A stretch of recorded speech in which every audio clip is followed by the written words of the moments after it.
walking up the trail, my dog got freaked out because it sounded like some sort of explosion when it first started. So as we started the hike, you couldn't really see anything. It was a clear, beautiful day, obviously windy with the weather that we have, but it was during the hike that all of a sudden I turned around and I saw just a puff of smoke go up. And that's when I really started recording, and I think I shared some videos with you all as to what we saw. Yeah. And the dog started freaking out, and it just continued to grow, and it was very clear and evident that this was a different type of fire. The fire was just out of control, and it was spreading so fast and rapid. Anita, those images that you just mentioned, we're actually sharing those with our viewers as we speak, where you can see that smoke on the horizon. It really is quite apocalyptic here. At this point, do you have any friends or family in the region who have been affected? My understanding is, so far, you haven't personally, but are you in contact with some of those people who have already been affected by this fire? Yeah, actually, just before I came on, my friend and her husband had to evacuate from Santa Monica, and they're now staying with me here. And actually, if you step outside, you can see the fire. Right now, LA is lit up right now with the amount of fire and the smoke that you can still see through the night. You know, for those people who aren't familiar with California, obviously wildfire is not unusual, but how does this really stand out from all the other fires that you have perhaps witnessed in your time there?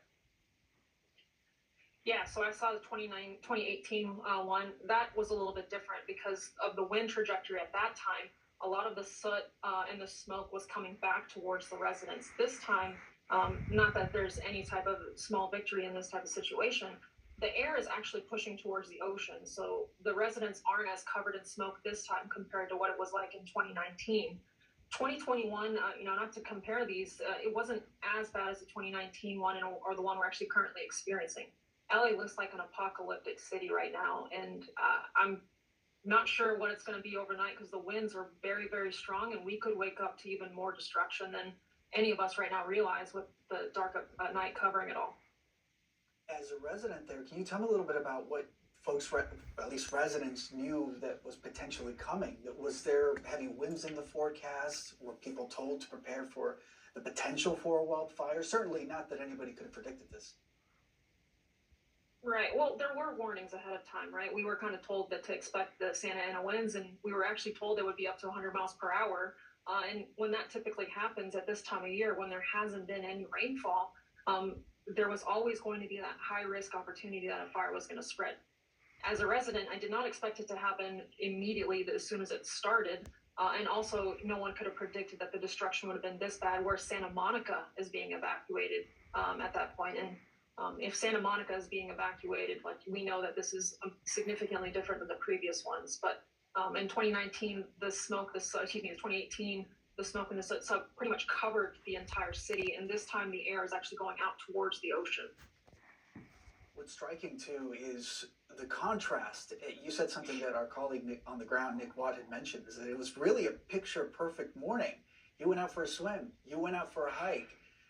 So many people likely doing the same, and when you look at these pictures and where the day is ending, it's just absolutely incredible. Do you have any sense of what tomorrow will hold in store for so many of the people, so many of your neighbors, so many of the people in your community?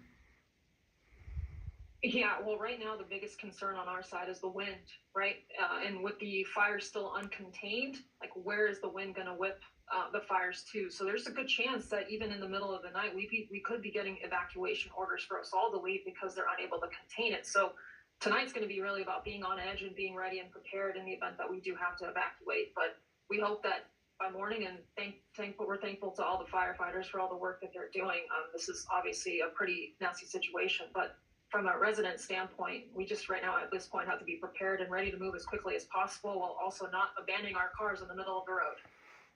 Right, that's also a really important point here. So many firefighters in the front lines trying to protect homes, but most importantly, to protect lives. Thank you, Anita.